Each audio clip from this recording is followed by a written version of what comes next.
Entonces creo que ahí vamos al menos a asegurar que hay mucha información y muchos elementos de visión que no han podido ser expuestos en la razón del tiempo pueden ser socializados o se tenga acceso por parte de todos los presentes.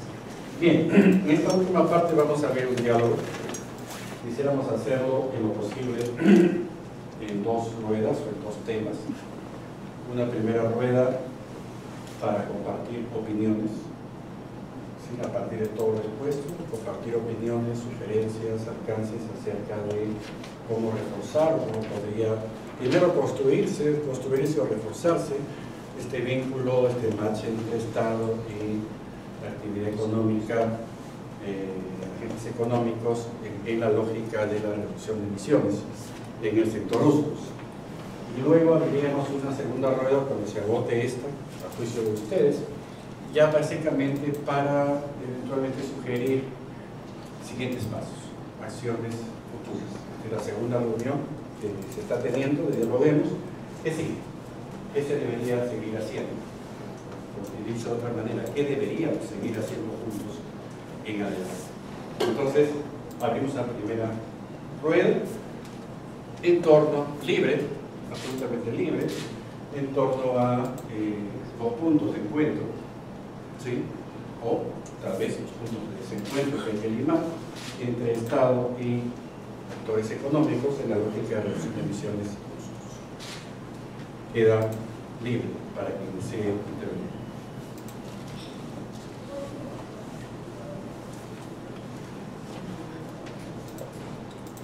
Buen café. Luego, nada.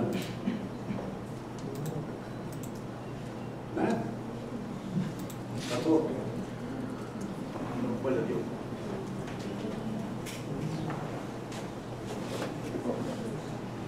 Bueno, como es libre, yo tengo una pregunta, ¿no?, que quisiera llevar a todos acá en la sala. Creo que todos estamos motivados por este tema. Con la experiencia de solidaridad en el tema de la agricultura libre de deforestación, ¿cuál creen que fue la motivación detonante para que se pudieran concretar estos espacios de diálogo y que se pudieran consolidar? Mi pregunta va por si fue protegerse la caída del precio del café, por ejemplo, y buscar una diferenciación en el mercado, o fue un requerimiento directo de quienes financian la producción de café en Colombia. Ok, provoquemos la conversación. ¿Quién va? Hola, te agradezco la pregunta. Yo creo que hay toda una teoría detrás, basada en la práctica. En realidad, voy a poner pocas palabras. La industria se junta, y lo vemos en todas las experiencias, cuando enfrenta una crisis, cuando se siente amenazada, cuando tiene que resolver un problema que no lo pueden resolver solos, ¿no? Eso como base. Lo segundo es que en términos de sostenibilidad, lo que tú observas, hay un estudio hecho por Lucas Simon, bien interesante, para 4 o 5 commodities, y lo documenta bien, y que en términos de sostenibilidad hay como etapas, ¿no? La primera es cuando las empresas empiezan a competir todas ellas para ver quién es más sostenible que otro, porque la sostenibilidad es un atributo del mercado, quieren diferenciarse, quieren sacar una ventaja del mercado. Pero hay un momento en que llega un límite en el cual estas empresas se dan cuenta de que no pueden seguir compitiendo porque hay una proliferación de sellos, lo ves en el café, lo ves en el cacao. Entonces dicen, para avanzar en sostenibilidad tenemos que juntarnos. Y en ese momento es que se necesita la institucionalidad y se juntan las empresas, y la etapa más elevada es cuando el Estado, con todas sus organizaciones, apoya ese movimiento con reglas más claras e institucionaliza el cambio. ¿En dónde estamos en el mundo? Tal vez el mejor ejemplo de esta última etapa pueden ser huevos en Europa, pero después todo lo demás que tú dices en términos de sostenibilidad no ha llegado a esa etapa. Y Colombia, igual que Brasil, son dos sociedades que el sector privado vio eso y trabajaron lo que llamamos los temas no competitivos. O sea, no es un tema de precio, Es un tema de que ellos quieren crecer en sostenibilidad y se dan cuenta que tienen que juntarse para avanzar. Ya en el Perú, por ejemplo, Ecuador, el Perú está mucho más retrasado institucionalmente, por eso es que la plataforma que hicimos en Colombia, y por eso es que hoy en día, por cada sol o dólar que se quiere invertir en Perú, hay 25 que se quieren invertir en Colombia y en Brasil. En todas estas etapas. Yo no quise referirme a Brasil, no me lo pidieron, felizmente lo tocó Gustavo, pero Brasil es líder en los mecanismos para el desarrollo de productos de libre forestación en soja y en carne. No, están muy avanzados y la Fundación Mora ha puesto hace un año y medio 50 millones de dólares solamente para apoyar el desarrollo en el sector corporativo. $0 al gobierno, $0 a productores, porque ve que es la demanda la que va a generar, y es así, o sea, por eso yo ponía, ¿no?, de la transformación del mercado. Todo lo que tengamos que hacer es para transformar el mercado, cambiar las reglas de juego, de tal manera que los sectores corporativos entren. ¿Dónde estamos nosotros? Estamos más abajo, ¿no? Y yo creo que sería interesante también preguntar, por decirte, mira, si vemos el sector forestal, el gobierno pasado apoyó mucho una mesa de trabajo forestal. Han puesto $160 millones COFIDE y Agrobanco, ¿no? Y lo que tú ves los resultados es que eso no sigue. ¿Por qué? Porque no estamos unidos, porque las políticas no se mantienen, ¿verdad? O sea, nuestro desarrollo institucional es todavía limitado y hay que avanzar hacia eso. Entonces mi respuesta sería, en este momento no existe una conciencia por agricultura libre y forestación. Es más, a algunos el término no les gusta, les incomoda, lo hemos discutido con asesores de política, y dicen es muy complicado. Recién estamos pensando en cómo, el ministerio vamos a fomentar la forestación. Si me metes el tema de agricultura libre y forestación, y agricultura libre es todavía un concepto mucho más simple que bajas emisiones. Porque cuando hicimos el estudio al que me refería, tuvimos un grupo de referencia con todos los más destacados para ver qué concepto podíamos poner que no esté en el marco legal y que pueda entenderse y aplicarse, y nos quedamos con ese concepto de agricultura libre y forestación, ni siquiera entre emisiones. Entonces yo lo que te diría es, hay que construir su institucionalidad, ¿no? Y lo vemos en muchos ámbitos, no solamente en el ámbito del desarrollo hacia la sostenibilidad. Entonces hay que seguir avanzando, y estos espacios son. Y la otra cosa que quería decir, que no, tal vez no dije claro cuando hablaba de piloto y fue una cosa aún, es que quería decirlo, aprovecho, es para las regiones. Hagamos un piloto porque las regiones son muy grandes. Hay unos que dicen que sea a un nivel distrital, no lo sé, o 2 distritos, pero hay que poner todo ahí, porque el amigo de San Martín dijo, hemos hecho el CTE a nivel macro. Sí, pues hay que bajarlo a nivel piloto, hay que bajarlo, si no avanzamos, ¿entiendes? O sea, hay mucho por hacer, y si no hacemos esto, el sector corporativo no se une, no entra, no engancha. Gracias. Gracias. Creo que es un diálogo muy interesante porque nosotros estamos viendo todo el tema de la innovación y de las transiciones. Por ejemplo, las transiciones que se están haciendo en el sector energético, en otros sectores, y en lo que hace que un sector cambie, ¿no? Desde la perspectiva de las empresas, de los distintos actores y de la política pública. Y lo que se ve es que siempre hay actores o contextos innovadores, ¿no? Pero las transiciones complejas, como una economía o una visión de desarrollo bajo en carbono, no es un proceso lineal, no es un proceso rápido. Entonces, acá tenemos un discurso sobre pilotos o algunas tecnologías que son muy novedosas, pero que siempre o que muy probablemente van a interesar un nicho, un grupo, una élite. ¿Por qué? Porque no sabemos cuál es la demanda por productos libres de deforestación y no podemos pensar que esta sea la sola solución.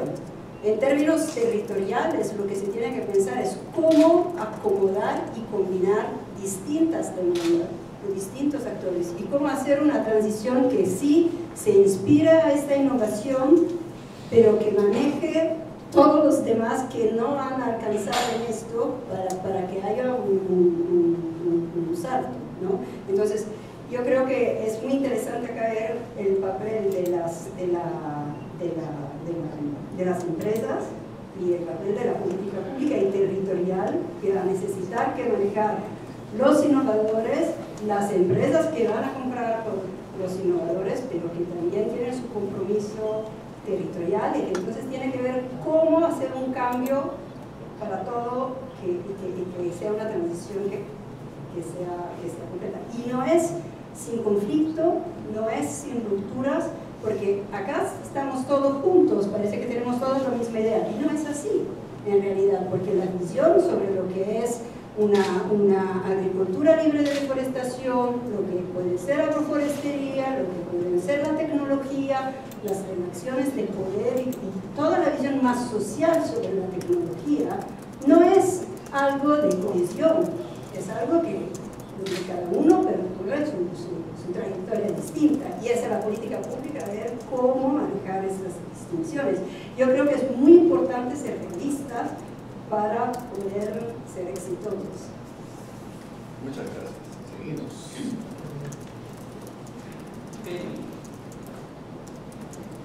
Bueno, yo tenía varios comentarios porque la discusión ha estado interesante. Creo que sí hay muchos puntos de encuentro. Si bien pueden haber términos diferentes y eventualmente aproximaciones muy puntuales diferentes, lo interesante es ver cómo para lograr esta reducción de emisiones del sector UCUS se requiere una estrategia que se basa en incrementar la producción y la puesta en valor. ¿Cómo lo hacemos? Escala de piloto, escala de posición, como le llamamos, los estándares, la tecnología, los actores, varía. Pero lo interesante es que en este grupo hay esta coincidencia de que si no logramos mejorar la producción, estamos un poco fuera del camino para lograr las reducciones que se están planteando. Algo también interesante es que se ha hablado de los dos frentes. El frente de la parte agraria, y eventualmente los sistemas agroforestales, y el frente de la puesta en valor del bosque. Lamentablemente no hemos tenido la presentación de CERFOR, pero es interesante poder poner en balance las dos cosas, porque hay, por ejemplo, partes de la Amazonía que son con mucho más valor o ponderancia en tema forestal. El Loreto, Guayal, van más o menos por esa línea, mientras Amazonas, San Martín van en la línea más de la transformación y la mejora del agro. Entonces, si bien se entra por la mirada de dialoguemos y las contribuciones, esta es una discusión de desarrollo agrario, forestal y pecuario en la Amazonía. Entonces, es clave lograr incorporar en esta discusión al Ministerio de Agricultura, al Ministerio de la Producción y también al Servicio Nacional Forestal, porque el Estado en conjunto, incluyendo las regiones, necesita tener esta visión integral, ¿no? Cada uno tiene su diversidad y su enfoque específico, pero estamos ir en un mismo norte para poder tener la respuesta que al final nos está planteando al inicio de la reunión. ¿Cómo hacemos? Para llegar al 20%, del cual aproximadamente el 50% es este tema, ¿verdad? Entonces, hay la invitación y las líneas para cómo avanzar con el diálogo. Me gusta que haya sido en un espacio como ADEX, porque normalmente el sector empresarial logra convocar a muchos sectores, y el hecho que estén los dos gerentes de los comités no es coincidencia. Es porque cada uno tiene la voz de los temas que quiere enfatizar en este proceso de las contribuciones nacionales, ¿no? Vi con preocupación de Colombia. Si yo fuera empresaria estaría preocupada, porque van sacando ventajas competitivas. Si bien nadie les paga más por el café libre de deforestación, es una estrellita más que le ponen a la producción de Colombia. Y eso no está en camino cercano en Perú. O sea, los que van más o menos por la línea pueden ser los de Palma, porque aprendieron a los golpes. Pero digamos, ¿cómo hacemos para alcanzar ese nivel para cacao, para el café? Y cómo nos estamos quedando fuera de este escenario global en Perú. Entonces yo creo que ADEX, justo que reúne a los exportadores, tiene que recoger esta preocupación y decir, miren, hay otros países en donde los productos de exportación están alcanzando esas estrellas. Necesitamos que Perú comience a enfatizar este discurso en los siguientes años o nos vamos a quedar fuera. Tenemos café de calidad, tenemos puntuales, pero por ahí que nos sacan el informe de Holland como hace 2 meses y nos sacan la mure con nuestra producción y nos dicen que es deforestador y tenemos un problema. Entonces, es un tema de empresa, ¿no? Y me gusta este diálogo en estos niveles, porque también todo es un proceso de cambio. Gonzalo mencionó que hay un tema de cambios a nivel nacional, viene un proceso de cambios a nivel regional, en donde todos estos avances que han tomado años lograrse pueden estar en riesgo. Yo estoy verdaderamente preocupada porque, por ejemplo, todo el tema del FOPESAME, comenzar a incorporar el financiamiento para el pequeño productor, que ya no estamos hablando de programas de crédito, sino estamos hablando de tema de garantía, son lecciones que han tomado tiempo aprender e invertir. Entonces, es interesante rescatar estas lecciones para que no se pierdan en una transición de gobierno, ¿no? Y efectivamente, tal vez, como mencionaba Gonzalo, este es un tema de crisis, Las crisis creo en Perú han estado vinculadas, por ejemplo, a Palma, en algún momento con riesgo reputacional, y todavía no hay ese incentivo fuerte de un mayor precio para estos productos, pero sí mayores oportunidades de negocios. Por ejemplo, los amigos de Coca-Cola, que Sandra nos haga, en ese tema de la sostenibilidad del acero de deforestación, no es que nadie les paga más por la palma. Lo que obtienen es una estrategia para ampliar sus negocios en otras carteras, porque el grupo tiene una estrategia corporativa en esa línea. Entonces, ¿cómo amplías negocios? ¿Cómo ves nuevas oportunidades? Es crítico de incorporar en este discurso. Y ese es un discurso que el empresariado tiene que traer a la mesa, ¿no? Listo, eso es. Bien, seguimos. En la línea, a ver, y rescatando lo que dijo Gustavo, que tenemos que partir de diagnóstico común. Estamos hablando del 50% de emisión de gases de efecto invernadero en el cambio de uso del suelo. ¿Pero de qué cambio de uso del suelo? Principalmente, y como lo anota la Secretaría de la OCDE, es el grupos migrantes que vienen del espacio andino, en situación de pobreza extrema, intervienen de 3 a 5 hectáreas por grupo familiar. Eso no está mapeado acá. Estamos hablando del que ya tiene su palma o el que tiene cacao o café y ese flujo, y eso parte, no, o sea, el origen de la deforestación está en el espacio altoandino. O sea, están abandonando el espacio altoandino porque tienen degradado su suelo, porque no tienen oportunidades, porque se ha pauperizado el medio ambiente en el espacio altoandino. Nosotros no frenamos ahí el tema, y hablamos de la política, por ejemplo, de cielo azul o de agricultura. O sea, en teoría suena bien, pero tú ves que son pequeños esfuerzos aislados que no encadenan una política de reforestación articulada en el espacio andino, además articulada a un modelo de negocio, porque esos árboles cuando crezcan tienen que tener un valor. Tú estás viendo que no hay una lectura en conjunto, o sea, uno para tener un diagnóstico. Y cuando hablamos del 50% de los gases de efecto invernadero de quema de bosque, la quema de bosque, por decirlo de alguna forma, está empezando en el espacio andino. Eso tenemos que tener políticas de población, no se habla nada de políticas de población. Las agendas de MINAN no se articulan con las de agricultura. Guillermo ha hecho referencia del plan CC. Junto con el plan CC ha habido grupos, personas que están acá, que hemos trabajado durante 3 o 4 años, pero este documento no ha sido, digamos, sirvió de base para la COP20 de salud, ¿no? Pero de ahí en adelante un poco como que se ha dejado al costado y hay material valioso que se ha trabajado mucho y que podríamos seguir trabajando hacia adelante generando políticas. Y eso es lo que no estamos generando. Y en este tema, como ha acotado bien Patricia, ¿qué va a pasar con el cambio de los gobiernos regionales? Borrón y cuenta nueva. Creo que el gobierno central puede tener un rol para rescatar la memoria de lo actuado, para ayudar a hacer transferencias tecnológicas y encadenar lo avanzado con los nuevos grupos que van a estar manejando los gobiernos regionales. Y finalmente quiero acotar algo que usted ha dicho con mucha precisión. O sea, hoy día hay actores que ya están viviendo, hay actores que necesitan una respuesta específica, ¿no? Para ahora. A eso hay que ponerle tecnología, hay que hacerlos crecer, hay que encadenarlos a un nivel de política, perfecto. Pero hoy día hay una respuesta, o sea, hoy día tenemos que dar respuesta. Y también yo simplemente quisiera llamar a la reflexión. En este espacio territorial hay modelos de éxito, yo creo que sí hay. Pero entonces hay que recuperarlos y replicar en cada uno de los... No inventemos el hilo negro, perdemos mucho los diagnósticos, el cambio de gobierno y empezamos de cero. Hoy día hay lecciones aprendidas. Tenemos que ganarle al tiempo.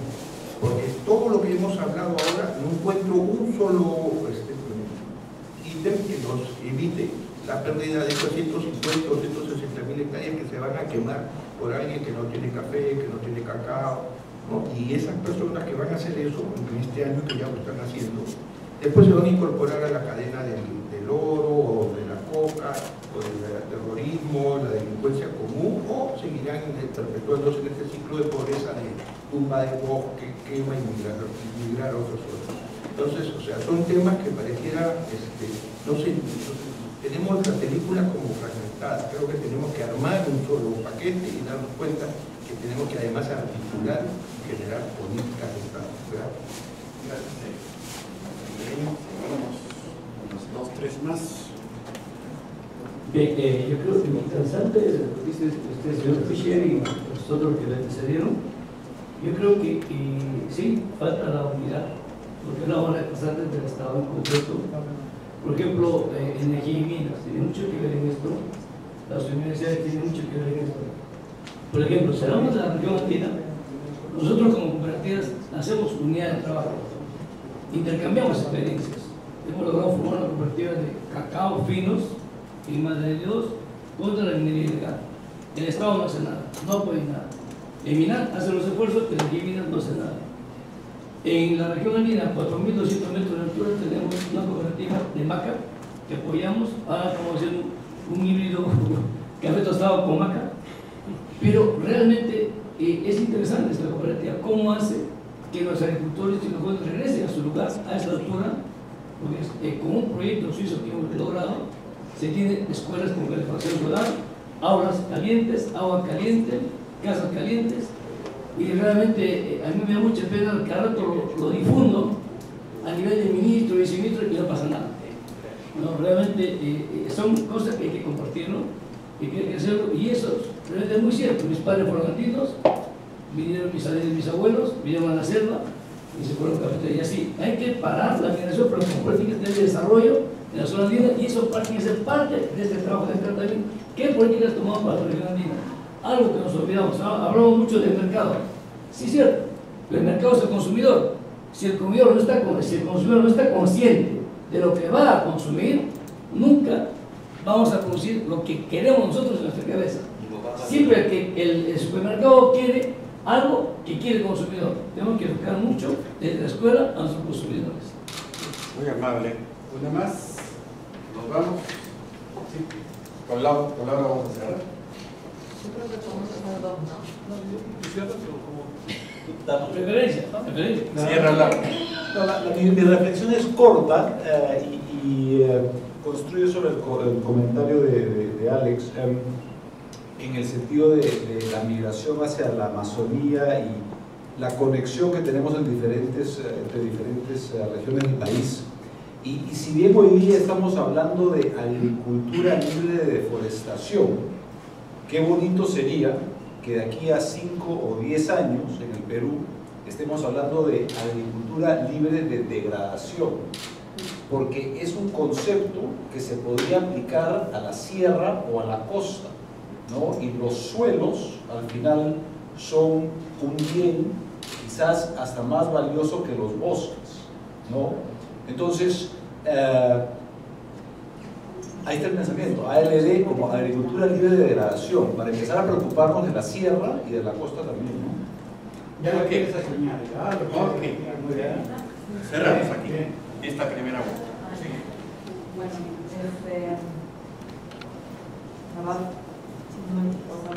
gracias por todos los aportes que se han recibido a las presentaciones.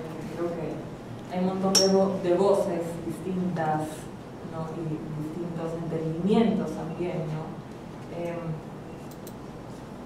Yo los tomo todos, los llevo, ¿no? Conmigo, y hay algunas cosas que quizás sería bueno también contarles, porque pues sí tenemos entendimientos un poco fragmentados, ¿no? Yo no pensé que era necesario también ir cómo ha sido el proceso de construcción de las CNS que tenemos el día de hoy, pero quizás vale la pena hacer un resumen, ¿no?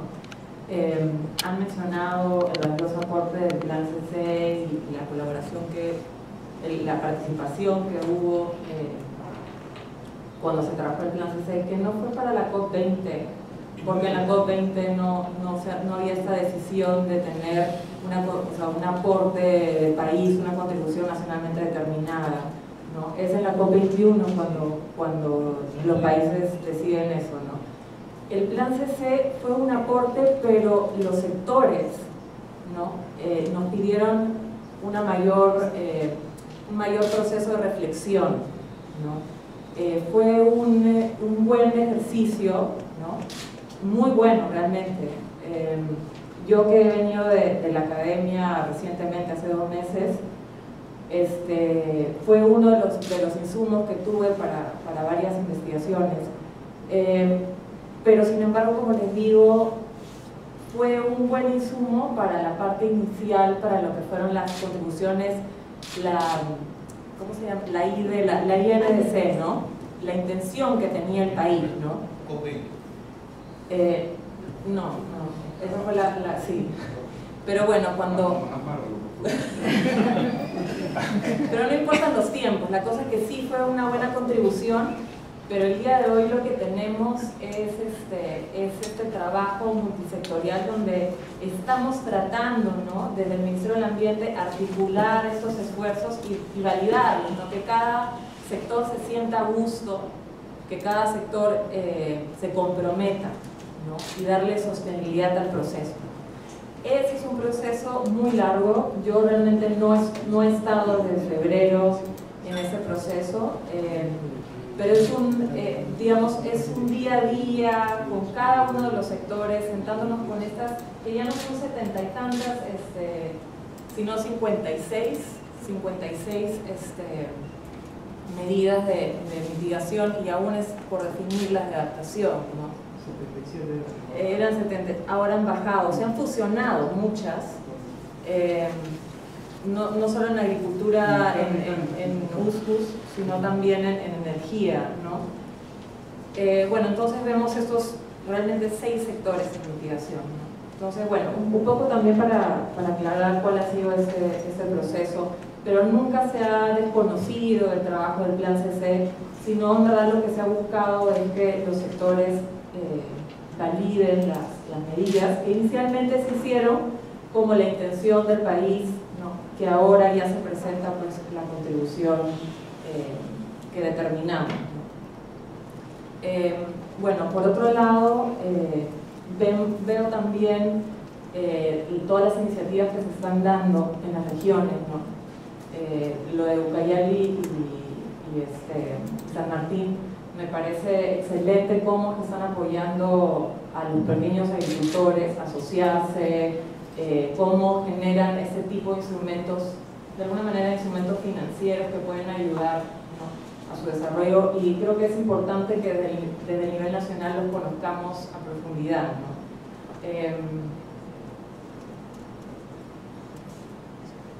No sé si de repente alguien más de la dirección quiere decir algo, de repente el Ministerio de Agricultura quiere decir algo sobre esto.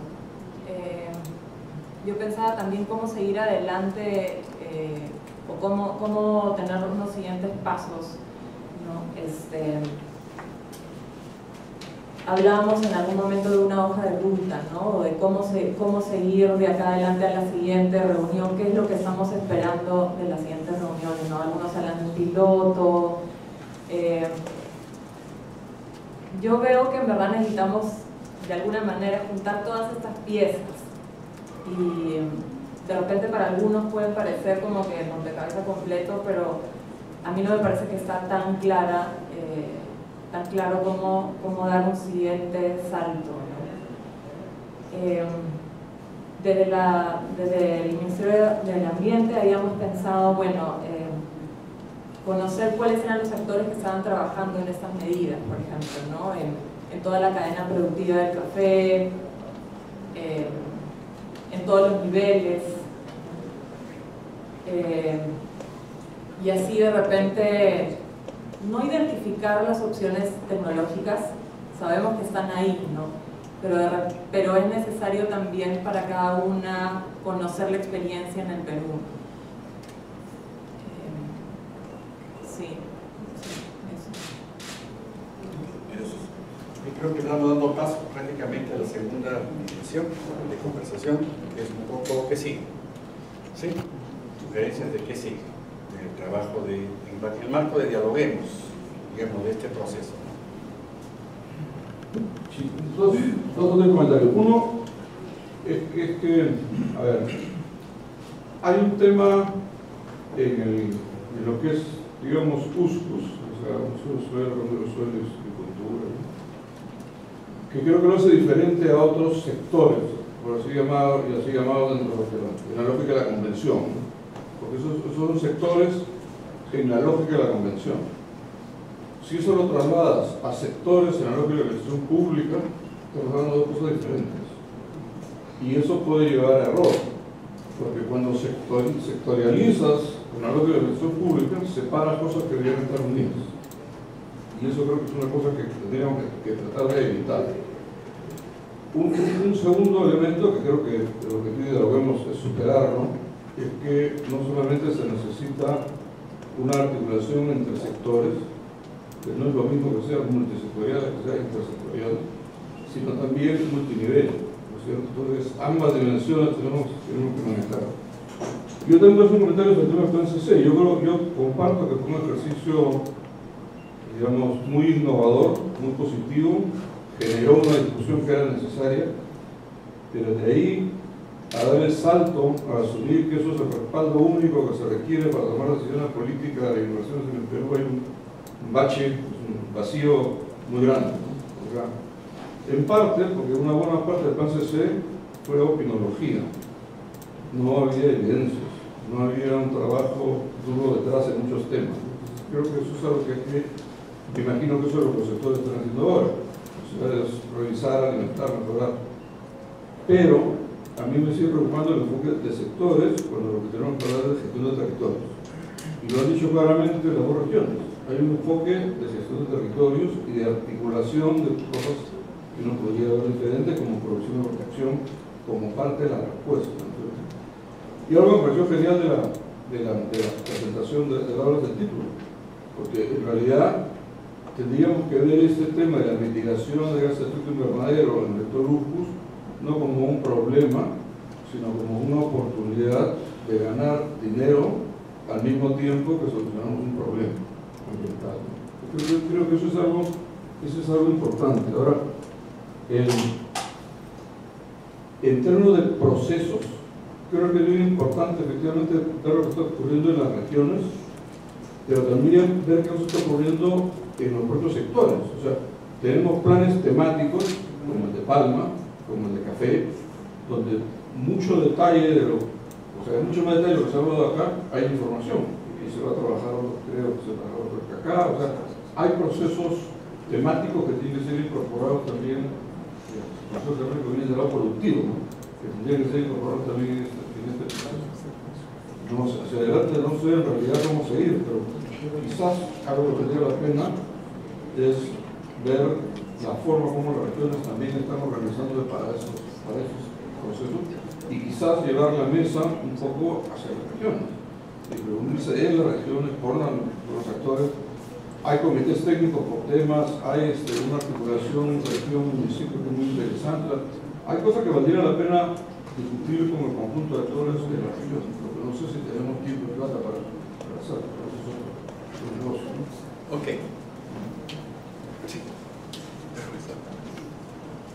Sí,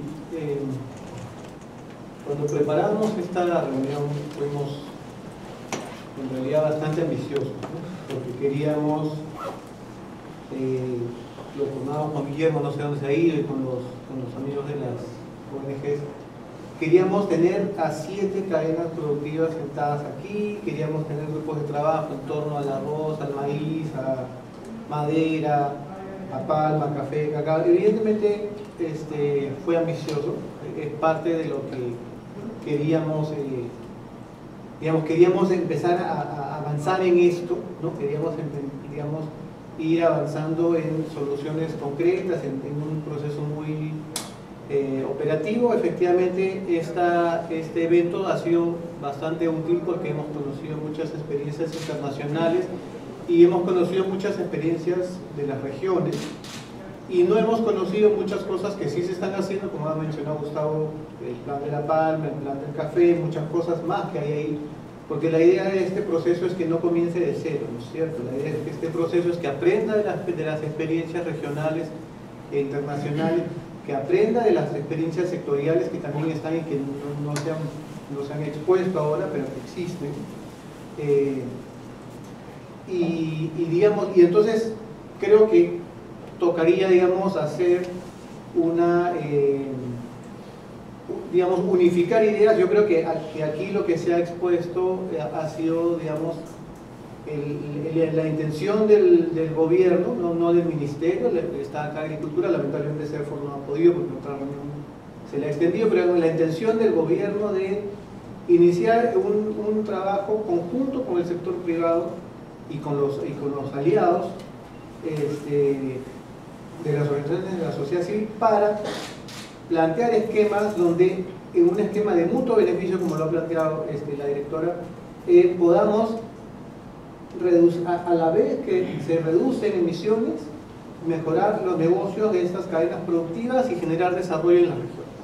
Entonces, ese enfoque, claro, va a ir avanzando, ¿no? Uno siempre quiere que corra, pero bueno, va a ir avanzando paso a paso. Creo que hay que unificar esto, hay que plantear, digamos, un esquema donde todos entendamos cuál es el objetivo de este espacio. Este es un evento que no es el primero ni es el último, sino forma parte de un proceso al cual queremos llegar a su fin, y que tiene que tener entradas sectoriales, porque evidentemente la problemática de la madera no es la misma que la problemática del café y el cacao, ni es la misma de la problemática del arroz. Entonces hay que tener entradas sectoriales, pero también hay que tener entradas regionales. ¿Cómo combinar eso? Es algo que no tenemos, digamos, la varita mágica ni la receta, pero que en el abordaje conjunto, digamos, en este grupo que está, digamos, ayudando a organizar eso, deberíamos plantear eso que tú has mencionado, las de ruta, que un poco también era parte de la ambición que tenemos, ¿no?, de que esto empiece a generar resultados, y a partir de ahí empezar a implementar ya mesas técnicas, o como queramos llamarle, digamos, grupos